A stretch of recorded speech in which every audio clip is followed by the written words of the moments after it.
of Minnesota. Never clean your gutters again. Learn more at gutterhelmetmn.com. Top 5 at 5 right now. Don't forget. Gaardsy reminds me we've got some, among other things, in the top 5, some Bill Guerin sound. Billy is scheduled to join us on Thursday, and I will do everything in my power to get him going on a number of subjects. Should I make my first question? Any regrets about starting Gus Bus in Game 2? But you know what? We're going to hear about the goaltending here in a second. Well, here's what I want to know is Gus Bus apparently is injured. That was the biggest piece of news to come out of today's proceedings. Is going to have surgery pretty quickly, it sounds like, and they don't know if he will be ready in time for next season. Is this a lower body or upper body injury? Where's the labrum? Labrum's upper body. Upper. Yeah. So it's That's upper. Shoulder, right? Yes. Yeah. But that was my favorite part. Russo does this a lot, and Ryan Burns, my buddy from GopherIllustrated.com, does this all the time, where they know what, they know everything. They know, like, what the injury is, when they suffered it. Yeah. And they're just trying to get things on the record, and I should have gotten the exchange. Maybe I will. Because Guerin afterwards said, well, I mean, do you want, like, the x-rays? Do you want all the medical reports? Because Russo asked, is it the labrum? And he kind of hemmed and hawed. And then Russo said, is he going to Vail? Which is code for, I'm the greatest reporter ever. I know that the best labrum guy is in Vail. We all do. Who doesn't? Who doesn't? But I just love that when the reporter knows. Well, if you're, and I'm going to tell you you're that tipping I know it off on what town he's going to for the Burnsy does surgery. that all the time. It's my favorite. It's like, we get it. You know, okay, you know that Vail is great, and I'm sure you love Park City too. But let's before we talk about the goaltending in general, let's talk about Quinn Hughes, who did say that he loves it here, loves the guys. He knows what Billy gave up to get him. Looked like the fellas had a great time at Maynard's over the weekend. I only got those pictures sent to me 5 billion times. But Bill Guerin on the possibility of extending Quinn Hughes this summer. We're interested in signing Quinn, too. Yeah, I mean, we loved having Quinn. He was so impactful. He's extremely dialed in on what's going on here. I know he liked it here. I know he likes the team. The team really embraced him. I love having him here. The impact that he had on our team was incredible. So, yeah, priority one. But these are things that, again, like I've told you guys, they take time, and I think everybody needs a little bit of time right now to just kind of decompress, and that's priority one. So just to remind everybody, Hughes has 1 year left on a 6-year, $47 million contract. Could become an unrestricted free agent after next season in 2027. But under NHL rules, when you have 1 year remaining on your current multi-year deal, you can sign an extension in the penultimate summer, which July 1st is when he would be eligible for that. Well, all the signs are good. I don't think you can ever be sure until you're sure, although Louis has already guaranteed his return. He has. All of his commentary, Hughes' commentary has been positive, although, we kidded about this with Russo.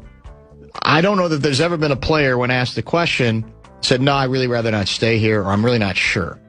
So, what's he going to say in that setting? But I think even behind the scenes, the conditions are positive to think that there's a good chance that they're going to be able to keep him. And, of course, we've always said, that's an instrumental part of the deal in the first place. If you have to turn around and trade him, you could argue, you can get a bucket load for him. But the moment you have to actually consider trading him, you have failed. And that would be, I think, a devastating moment for Guerin and for this franchise if it came to that. So all indications are positive to this point. I'm told by a couple of doctors, a labrum. Yeah, I'm getting the same. Getting the same thing is a ring, a specialized cartilage that lines and reinforces the rim of your ball and socket joints. That includes the shoulder and hip. Yeah, you can have both. I guess I didn't realize. You have both. Yeah, I didn't realize that, this is, so that maybe this is hip related. I have no idea. I think it might be hip related. Okay. Now that we know there's a labrum. Labrum in the hip as well as the shoulder. But that is the bigger question, though.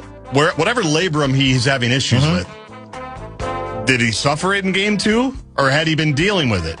Because if he'd been dealing with it, what are we doing? What are we playing him, you mean? Yeah. Because he was that part of the reason why he was bad the last handful of games when it became obvious that they couldn't play him? Yeah, it sounds like in this case it's the hip, but it's a fair question, and I don't know if that got explored. It's something we could certainly explore. Is it? But see, well, at first blush, I'm thinking, well, it's a maintenance thing. But on the other hand, if we're not even sure he's going to be ready for the start of training camp, that makes it sound pretty significant, doesn't it? I agree, yes. If he's going to have the operation this week or soon, correct? So, I agree. It seems like more than just cleanup. However, in addition, I think, at the very least, takes away the trade Gustafson option. If you get permission from him to waive the no trade, I'm assuming it's going to be a little problematic to deal him at this point. Even if it's considered kind of a cleanup operation, correct? It also makes it more difficult to trade Volstead. Makes it hard to trade both of them. I don't think you should trade the Great Wall of St. Paul because I think he's the goalie of the future. But if you have a goalie you don't want to trade and a goalie that's injured, you can't trade anybody. So that leads to what? Well, then how are you going to get your world-class center? I'm glad you asked, because Chris Long, my buddy from Channel 5, asked that question. Do you have enough to make that deal, to make a deal, a big splash? It's a quickie. There's always a way. There's always a way. There's always a deal to be made.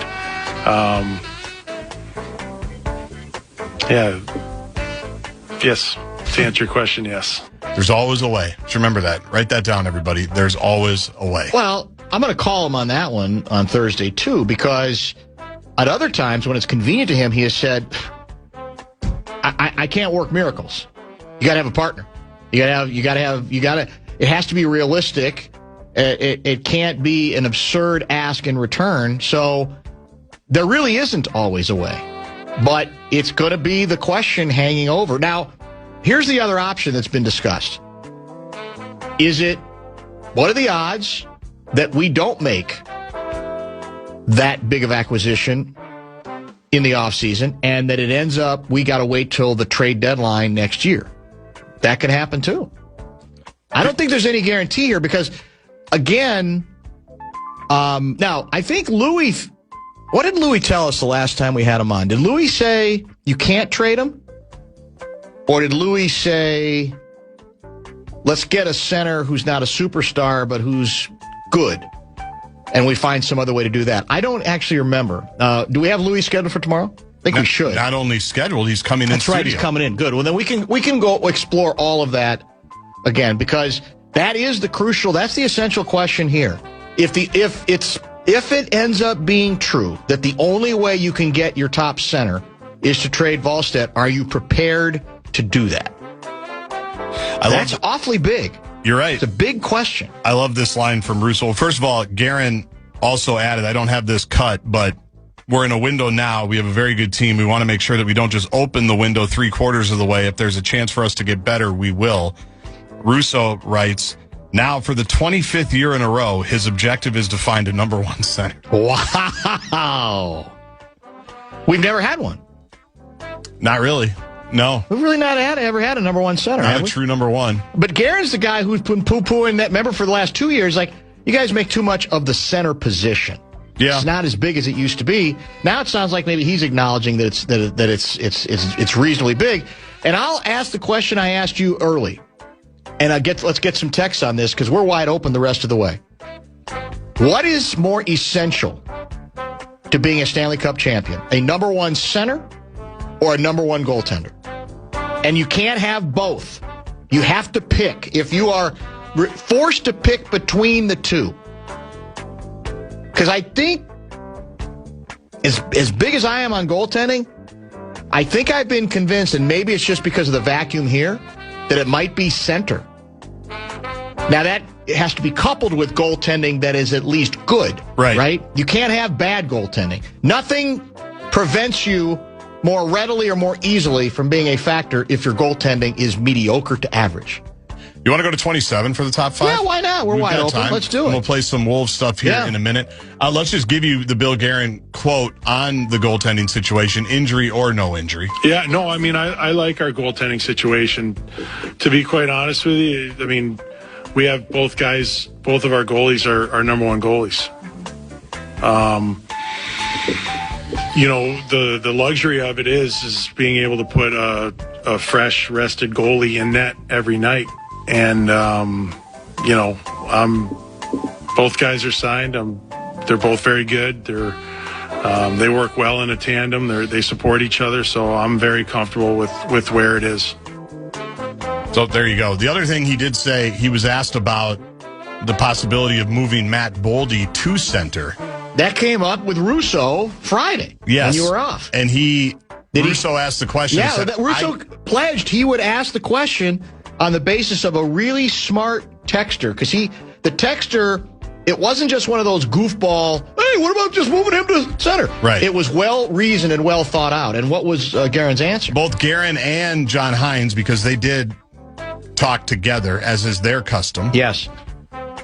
Both of them kind of said, and people can correct me if I misinterpreted what they said, but it was mostly, that's not really what we're thinking. Like, we can put him there because he can do face-offs and different things, but in terms of moving him full-time when he's become an elite winger, that's not really, I don't think, their preferred option. No.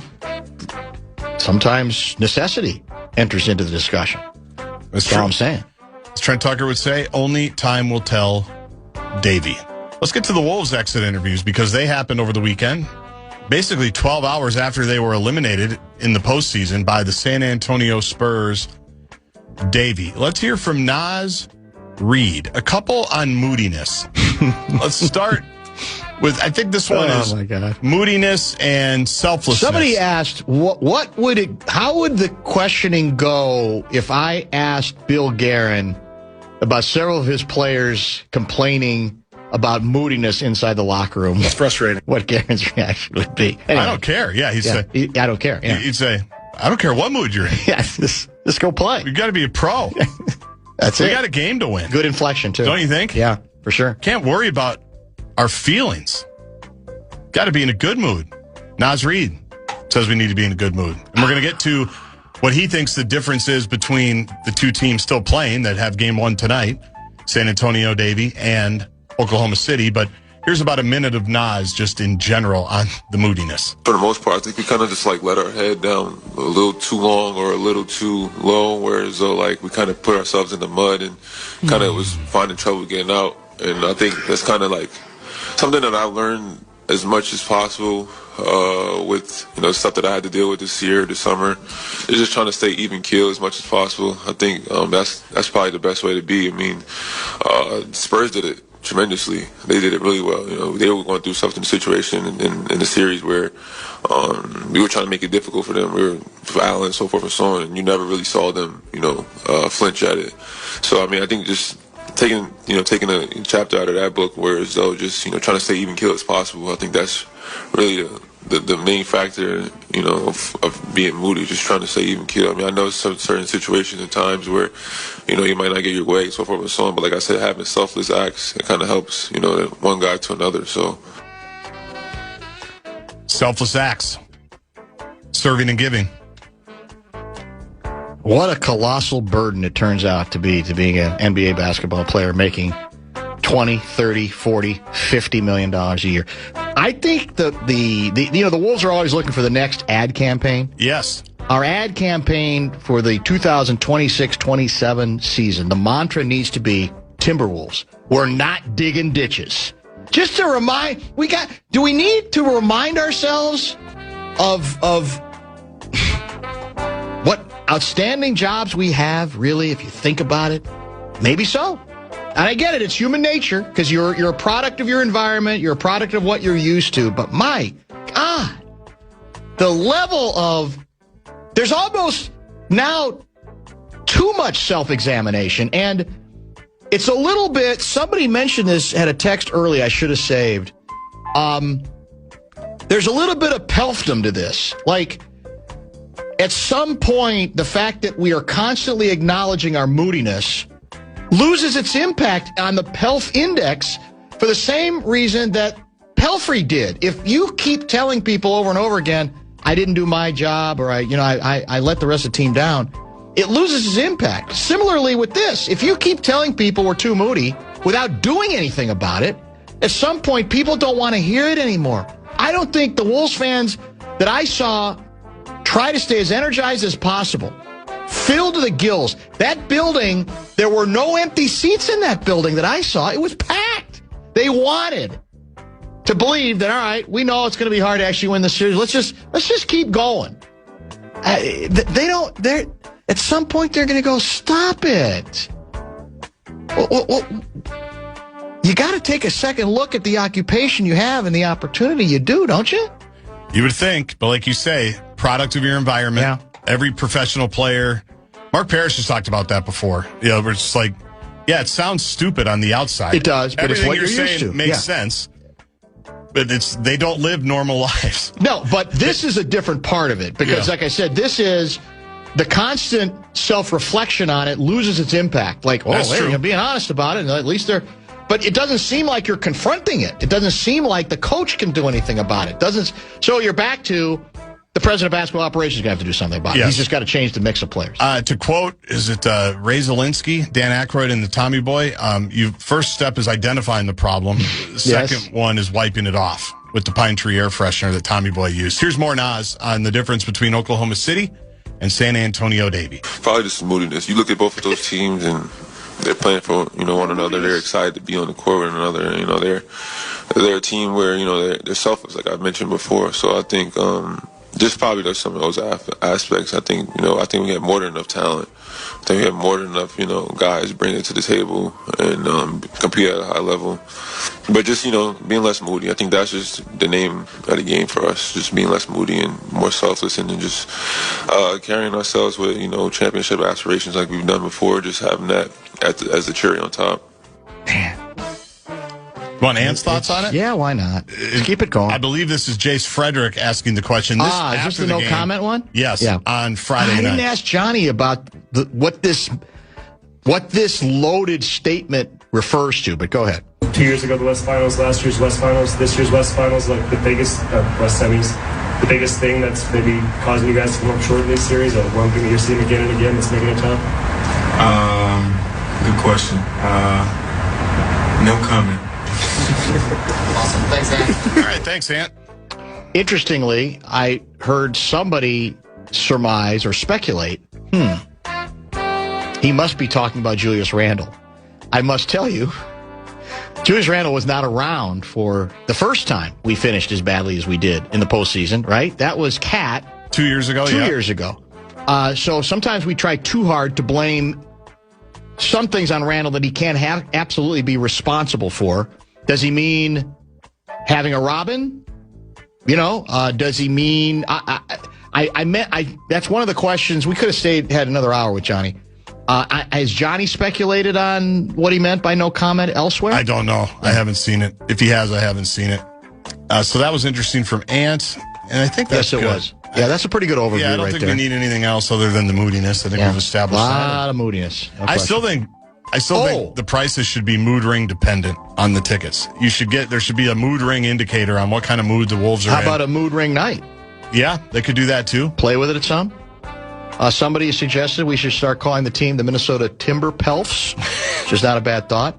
Where are you on the Anthony Edwards decision to spend an entire timeout in the Spurs huddle with, was it 8 minutes to go? I had no problem with it. Here's the way I would look at it. And by the way, for people online, you're running out of time to get your opinion out there if you haven't yet on the Anthony Edwards thing. Everybody has an opinion. Everybody does. Yeah. So you're running out of time to get yours in, but go ahead. Well, here's the way I look at it. And I hadn't thought of it this way, but the more I look back on it, I wasn't, as it was happening in real time, I wasn't offended by it. I wouldn't call it one of these sorts, oh my God, let's rethink everything on Anthony Edwards.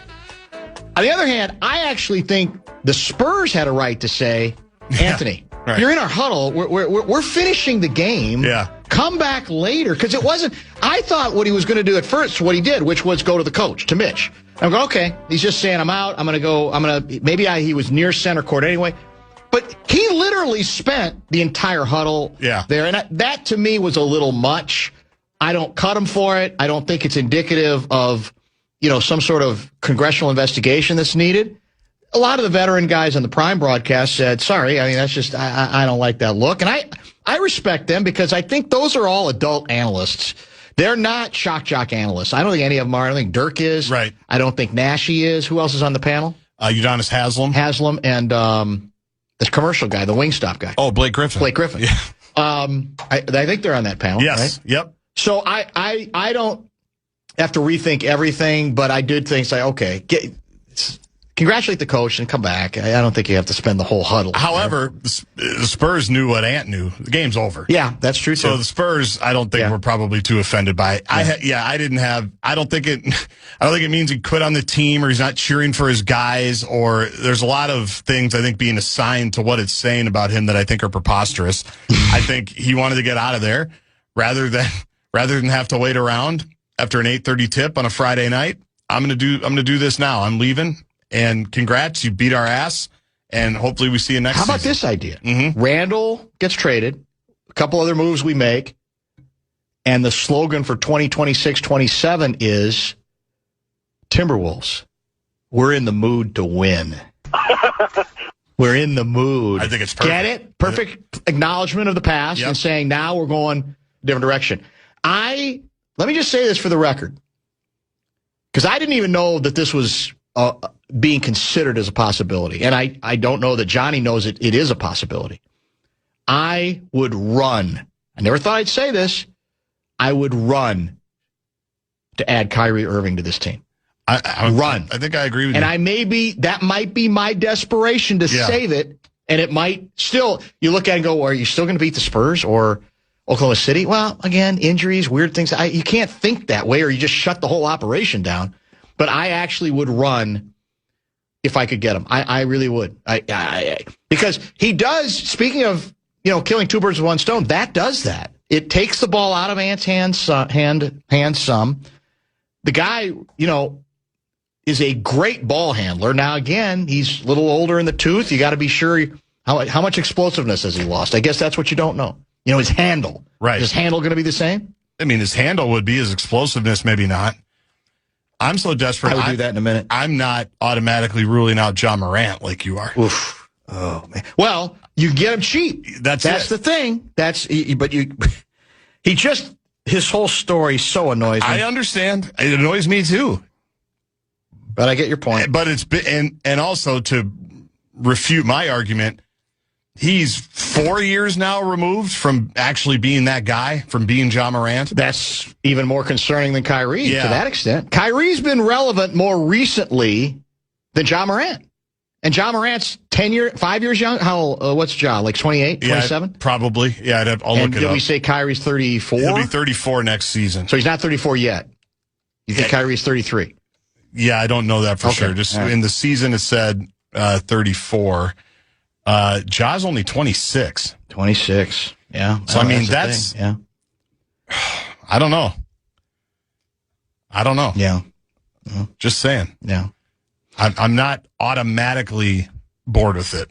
You want to mention any Twin stuff? No. We won yesterday. We salvaged the game against the Brew Crew. We've got Houston tonight. Byron Buxton not back yet. Shelty saying he's close.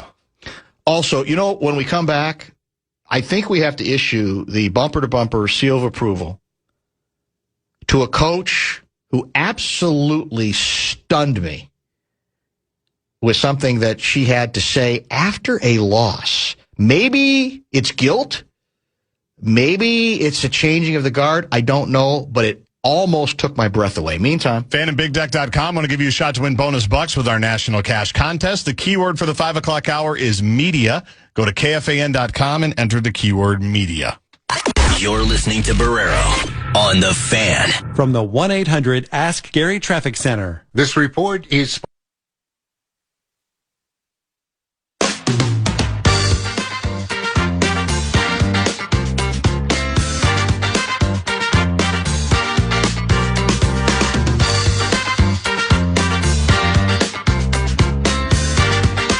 It's Lynx season.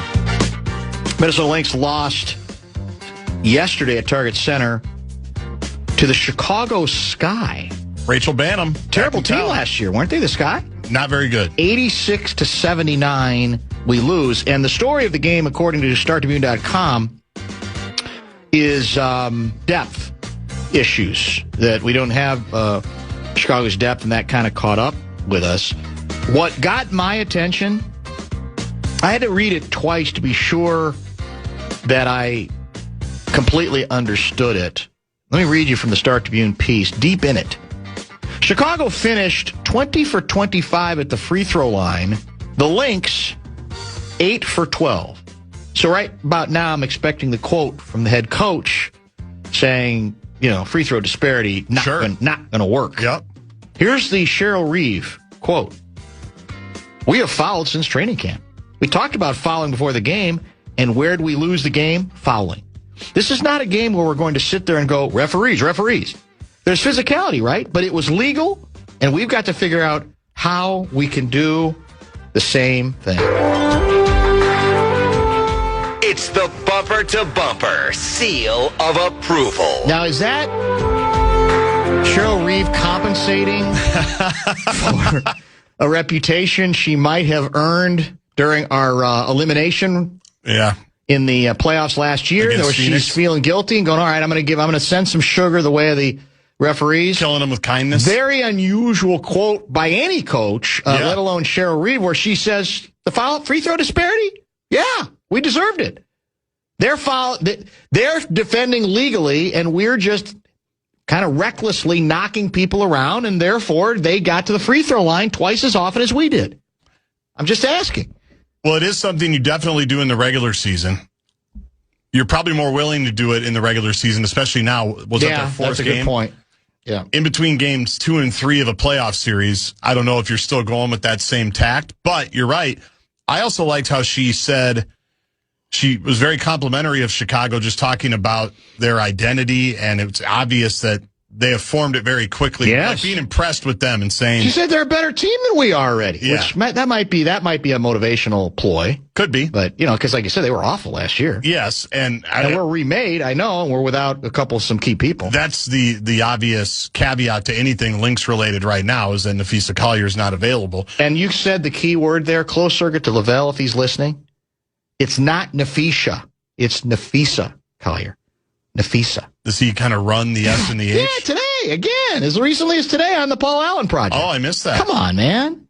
If you're confused, just call her Fee. Who was it? Was it Cheryl? There was a famous soundbite where somebody corrected a reporter. Basically said, and it's Nafisa, not Nafisha. Interesting. Yeah. I don't remember that. Some bitterness on that. Wow. Okay. But she's not available. Lavo. No, she's not, and we don't know when she's going to be available. No, I don't think so. June at the earliest. But I liked that she said that about Chicago, that, hey, they came in here. It's clear they know what they're doing. They know who they want to be. They know who they're trying to be. And they were that today. I like that. That's good insight. Yeah. And obviously you don't love it that you're losing, but I think she also knows that they don't have a full deck. I don't know. Maybe this is going to be a gap year for us. Well, the scary thing about that is we talked about, I think, on TV on Friday, that Fee not signed after this year. Plot thickens. It does, I think, because she's been asked about it. Cheryl's been asked about it. Where's she from? Nafisa? Yeah. Do you know? I don't. I don't know where she's from. I know she went to UConn, but Connecticut's losing their team. So I don't know where are they going? Are they going to Boston? No, they're going south. Yeah. Aren't they going to Houston? I think that's right. Tight? Yes, I think that's right. So there's no team in Boston, is there? There's no WNBA team in Boston. How's that possible? Because Connecticut. Yeah, they had. Yeah, they're so close, but now they're gone. So they were kind of rewarding Connecticut for staying, jumping in, and being. She's from Jefferson City, Missouri. I knew that. I did not know that. The only reason I know Jefferson City, Missouri, it is the home base for Learfield Sports. Is it really? Yes. It's where all the production stuff is. So when I talk to a producer on Gopher stuff, they're coming live from Jefferson City, Missouri. 763 guy writes, a year ago, they all said the Spurs were an improving team, but OKC would be next to unbeatable for a decade. That still could be, but it's funny how teams emerge and teams take a step back every year. We're still waiting on the Lakers to take advantage of apparently the best trade made in the history of sports as well. That's a keen observation because it's become, I think, almost cliche already. Why bother? Western Conference, why bother? It's over. It's over this year. It's over next year. It's over next year after that. It's over for the next 10 years. And it may well be it works out that way. But things change dramatically. And it is a really good point on the Lakers. We all lost our minds when the Lakers stole Luka from Dallas, right? So, yes. Nothing's ever going to be the same again. You know, just forget about the Western Conference. And how's that worked out? So far, not good. Not good at all. And I'm not, I'm not calling for a Galuli-like incident with Wembanyama, but I'm saying injuries do happen. Players start getting fat or wanting more money. There's a million variables. So when we just write off the Western Conference for the rest of mankind, I think it's a little too easy to do that. Now, Oklahoma City might be the real outlier because, they literally seem able to do it all every year, right? A million draft choices, developing talent. They still only have one superstar, really. He just won the MVP again. Yep. Jalen Williams, by the way. Is he going to play? According to SportsCenter, he's going to give it a shot for game one of the Western Conference Finals. He's been out tonight. for a while, so you'd think missed the last 6 games. Okay. Well, so for them, only a series and a half because they've swept through the first 2 rounds. That's true. So, yeah, it's daunting in the West, but we see a lot of things change. Now, Wemby might be the sort of, coach killer, franchise killer that literally does change everything forever. But I still wonder about, okay, how's his body going to hold up? Fair. As years go on. There's I wouldn't give up the ghost. I too would like to see. I would just like it geographically. I always have the idea of the Wolves playing in the Eastern Conference. I feel, especially when the Bucks are in the East. I mean, to me, that it's all the natural stuff. We go, okay, Bulls, Bucks, cities close by that we consider, rival cities or part of the Midwest, whatever. I think all of that is attractive, and the bonus would be you're out of the West, where you got these teams that are young but very good. And, we've talked about this, I think, during the series.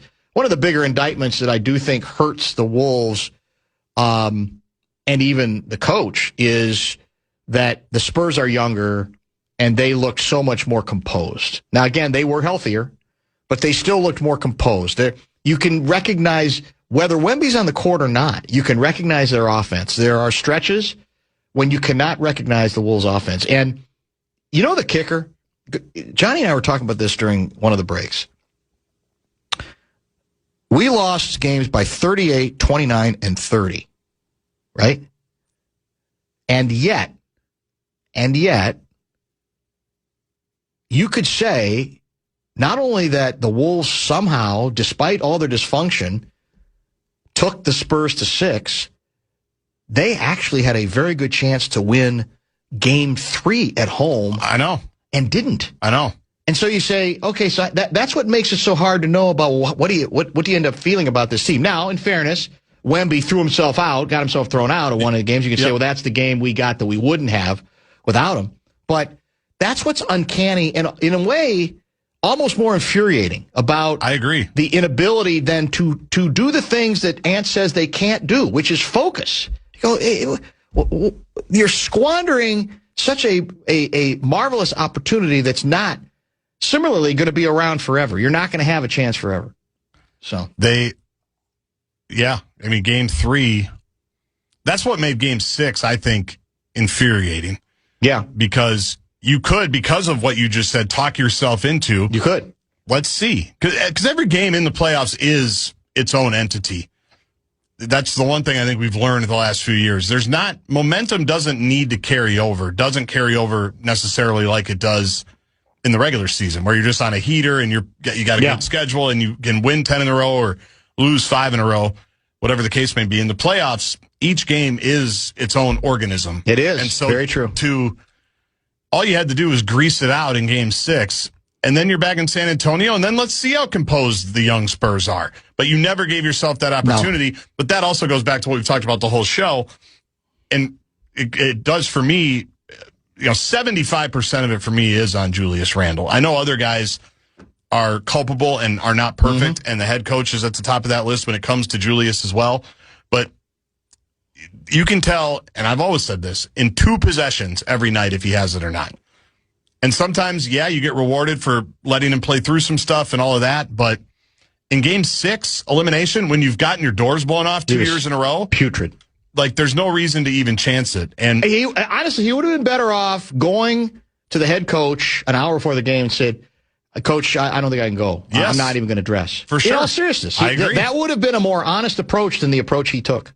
It's unbelievable. By the way, we as a market have been validated yet again. We'll give you details on that. Many of you may already know about this, but it's definitely worthy of a little extra time when we return. Bumper to Bumper with Dan Barrero on the...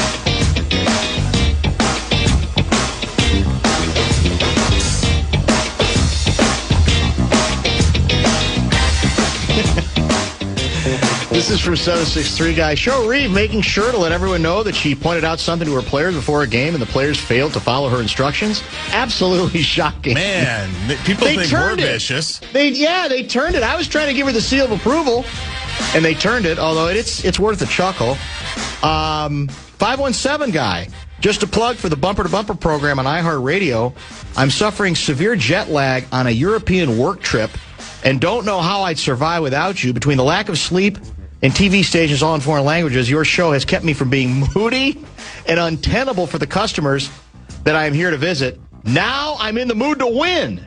We continue to simply change lives. That's what we like to do. There's no question about that. I love that. Something on my mind, 651 Guy, getting back to the hockey discussion. Are the Wild protecting Gus?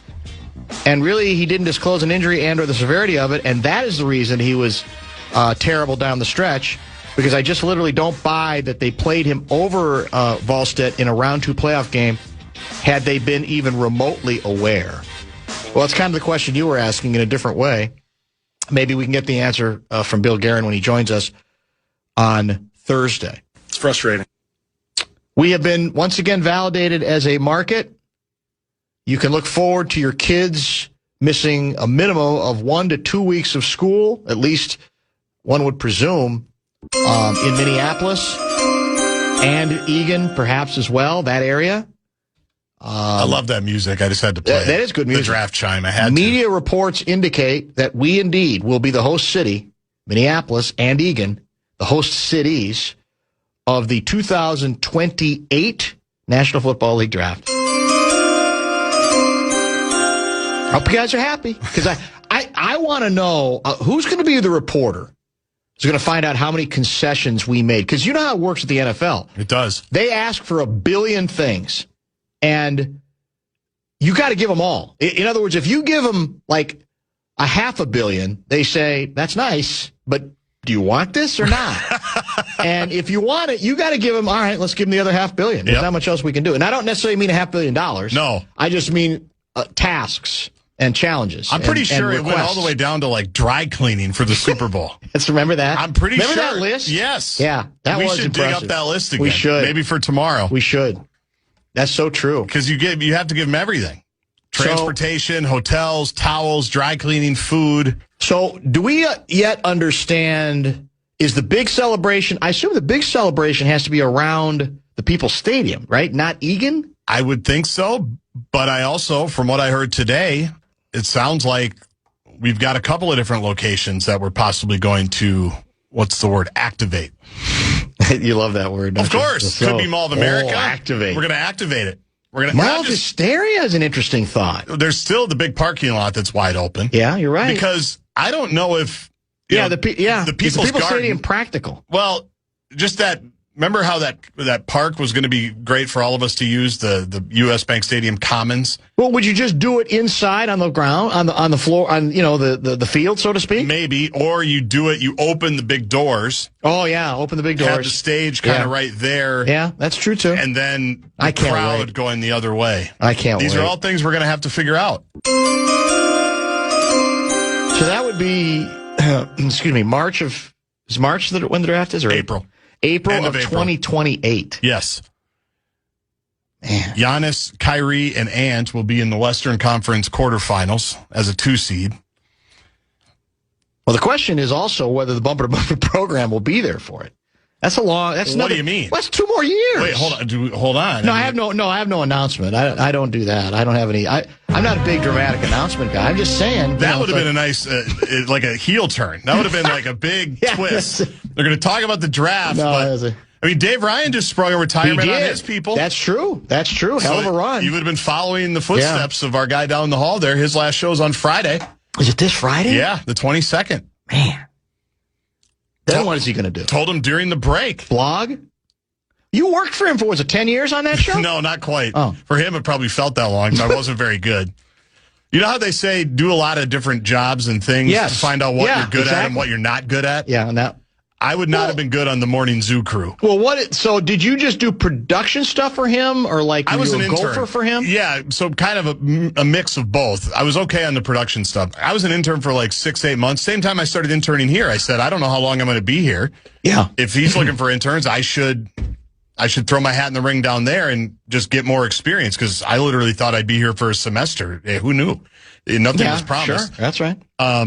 So I was I would just help with intern stuff and go on the road to help do bits and record different things and things like that. And did you have much on-air presence? A little bit, and I wasn't very good at it. Not wacky enough? I wasn't wacky enough. I wasn't good at the games. In the morning, you got to be wacky. I know, and I don't think I was very good at it. Part of it too, when we would do bits with his old producer. And I would go and I would like blow the bit. I would start laughing. Oh. Because it was funny. Yeah. So I'd be like Jimmy Fallon basically on SNL, where I would completely break character and lose it. So I don't think I was that good. But it was great. It was a fun experience. Did you see the Russo text he just sent both of us? I just saw that he texted us.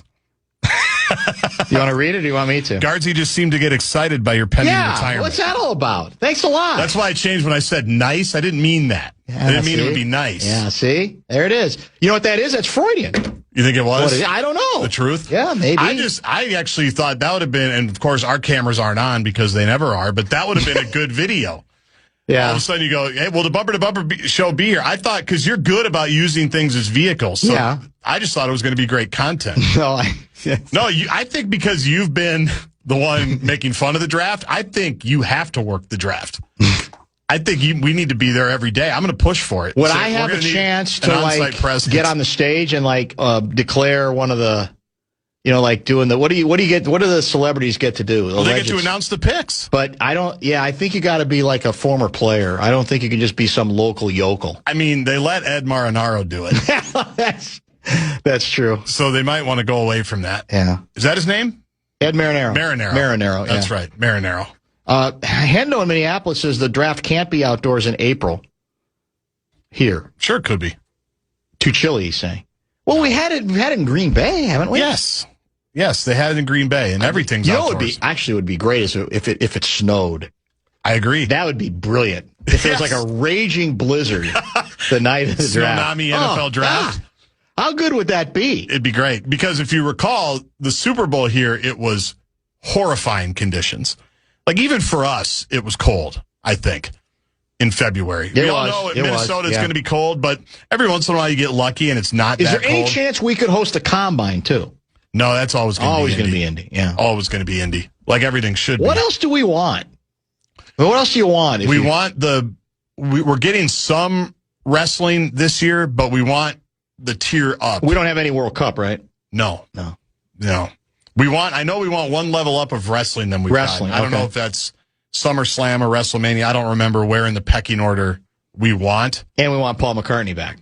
We're getting him, aren't we? I know, yeah, for like the 50th time. We'll do a dramatic announcement about that. What about the birds? How are they affected? Same way they always have been. Yes, they are, yeah. We don't care. We got to make sure Bagley's got to make sure he cleans that up for that weekend.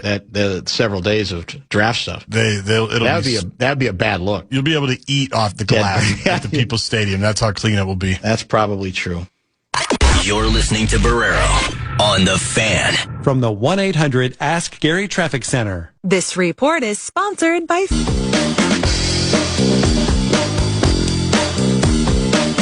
Is Game 7 Buffalo Sabres, Montreal Canadiens on The Fan tonight? I'm guessing not. No.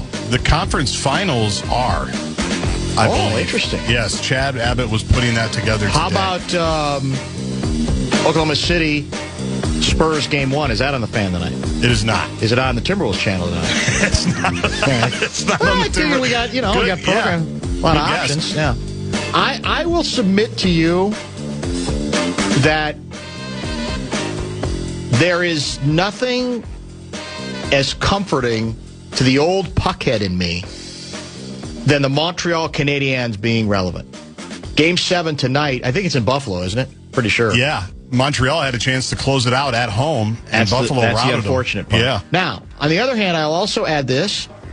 I believe that the classic Montreal Canadiens red and blue uniform, not the whites, is my favorite uniform in all of sports, across the board. I don't think there's anything that touches it. It's nice. It's a tremendously aesthetically pleasing sweater, as we like to say in the business. I literally think it's the best across every sport. You know what you're looking at, right, when you see it? It's one of those. Oh. Do you know if they have fallen into the trap? They're wearing the whites now, but I like the reds and blues. Okay. But go ahead. Do you know if they have fallen into the trap, like all of us have and everyone has?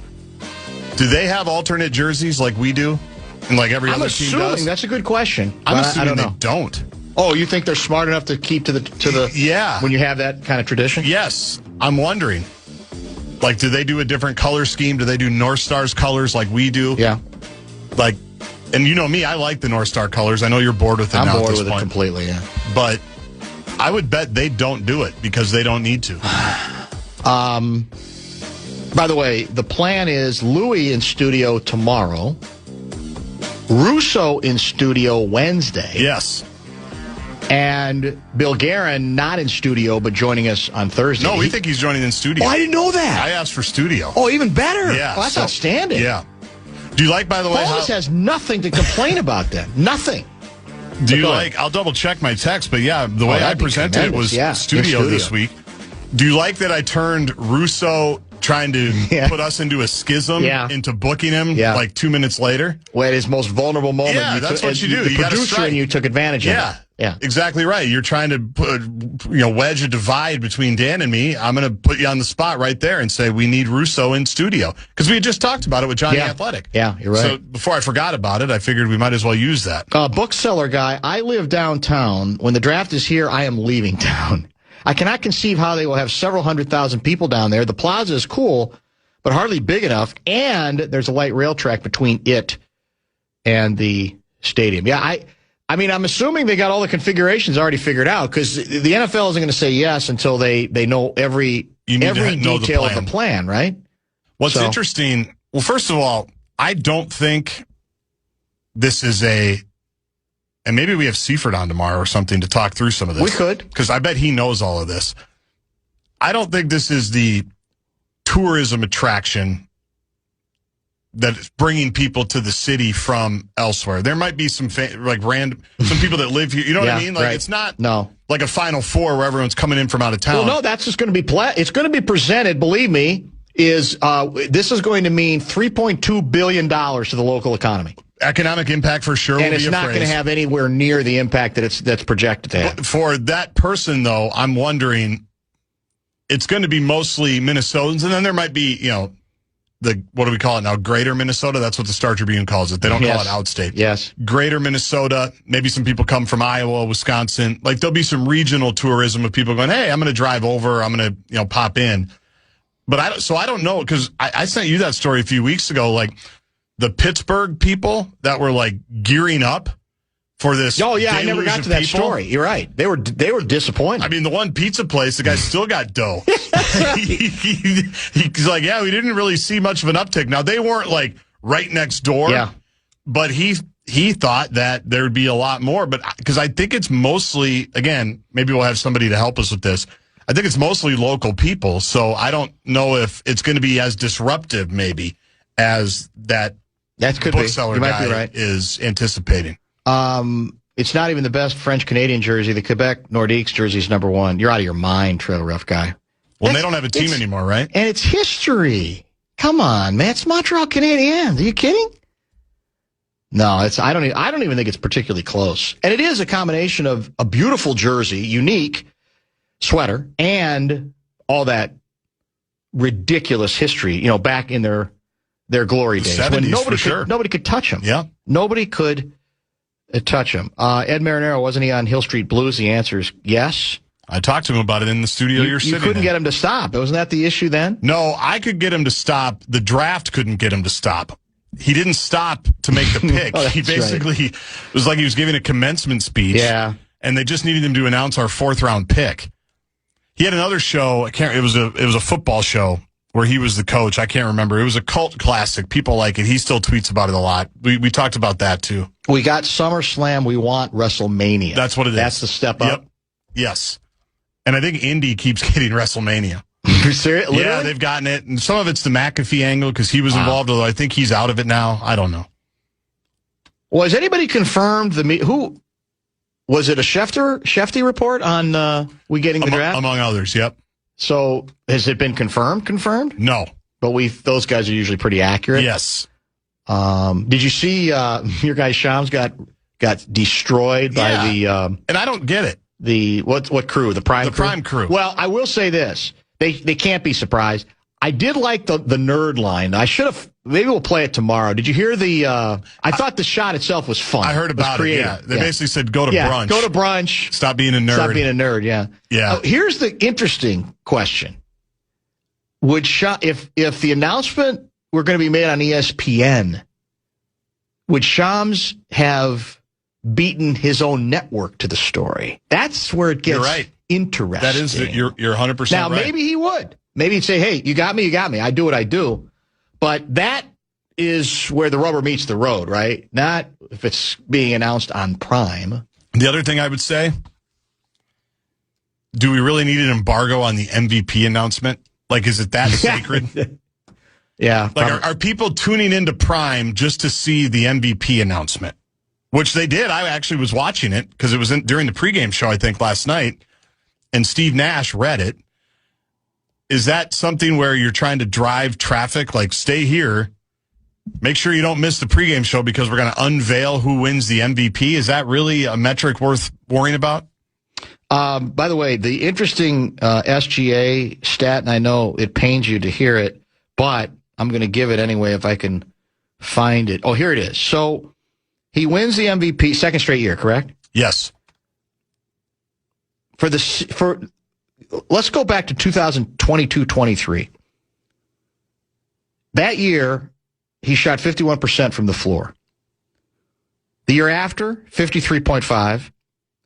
The year after that, 51.9. This year, 55.3, a guard. And the stat I read was that in the history of the game, there are only 2 scorers of his magnitude who can match that. One is Michael Jordan, the other is Wilt Chamberlain, who's a center. Right.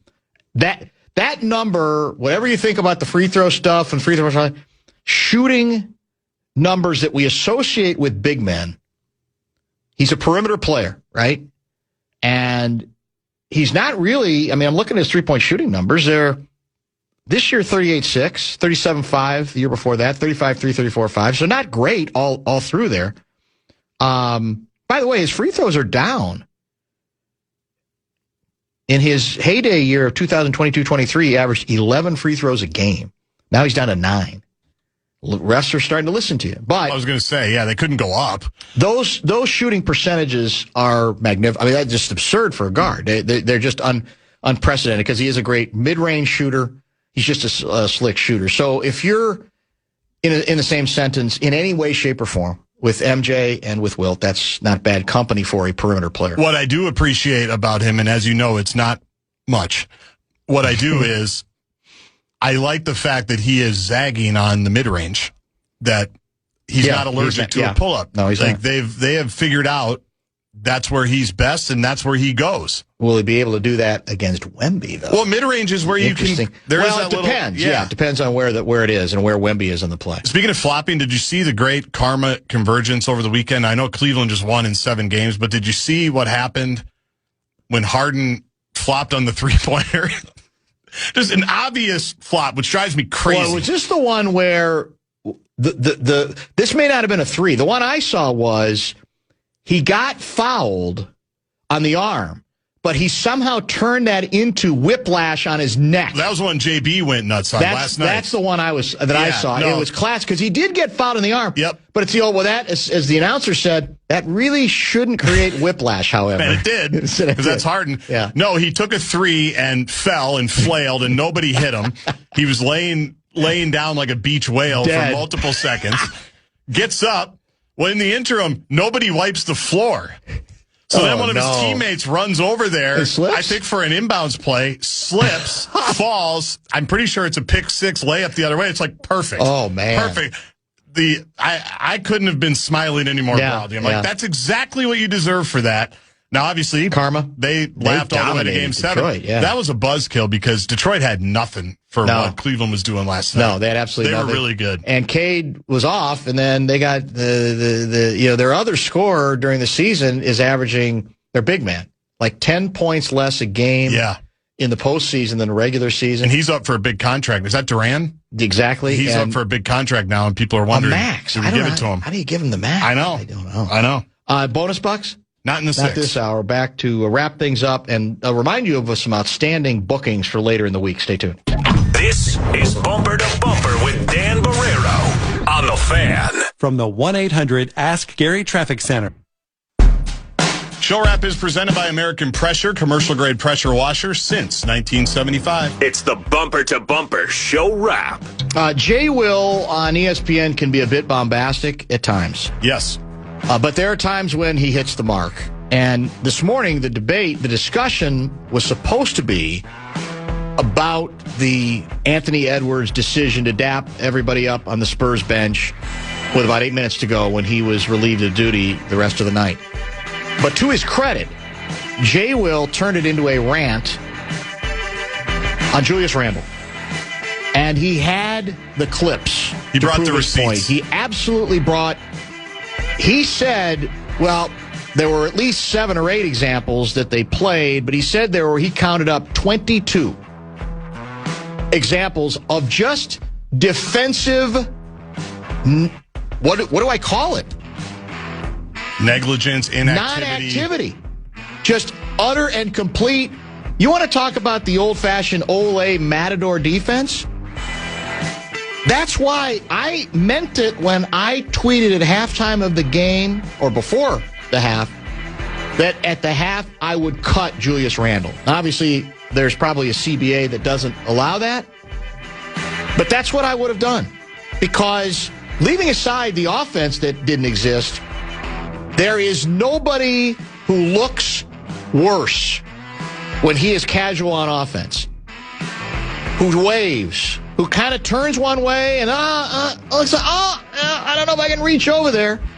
Embarrassing. And that's where, I'll say again, the head coach should be called into the principal's office. Julius Randle had no business playing a minute of the second half of that game. The fact he did was coaching malpractice. Didn't mean the Wolves are going to win the game, but it's such a bad look. And I don't care what anybody says. It reflects on everybody. And the Jay Will theory is part of the reason Ant did what he did was he was, in an odd sort of way, so frustrated with what everybody else was doing that was his way of sort of trying to separate himself. I don't know. That might be a conspiracy theory too far, but I thought it was interesting. Thank you to Johnny Athletic, who gave us a solid hour of basketball entertainment and insight between 3:30 and 4:30 in studio. Lots of good Wild talk today. Lots of good Wolves talk today. We're going to transition into A-section stuff tomorrow. Although, again, an in-studio guest. Not only is Luigi back with us on Tuesday, but he will be in studio. Russo Radio in studio on Wednesday. And we expect a visit from Bill Guerin on Thursday. So lots of good stuff planned to that extent. I'm assuming Fan and the Man on the air tonight. Is that correct? Yep. No pregame show. Those are done. Yeah, it's over. No Howlin' with the Homies, no Wild Fan Line. So this is the first week. Yep. No Pat Micheletti, Kevin Fallness. It has set in for real, no correct? Parker Fox. Yeah, there's nothing. Yeah. It ends abruptly when it ends. It always does. It ended later than before. That's the good news. For the Wild. But I'm looking up, there's some other teams playing. We're not going to be playing last again this year. You know the team, and maybe we talk about this tomorrow with Luigi. The team we haven't spent enough time on recently, even though we have discussed this team before, is the North Stars team that was you want to talk about a regular season team that mailed it in. 1991, they were beyond awful. Yeah. And I still look back on their run to the Stanley Cup Finals, which ultimately ended, I think they lost 7-0 in the decisive game. I was going to say, they got Timberwolfed they did. By Mario Lemieux. But I look back on that run, and I still say to myself, for sheer shock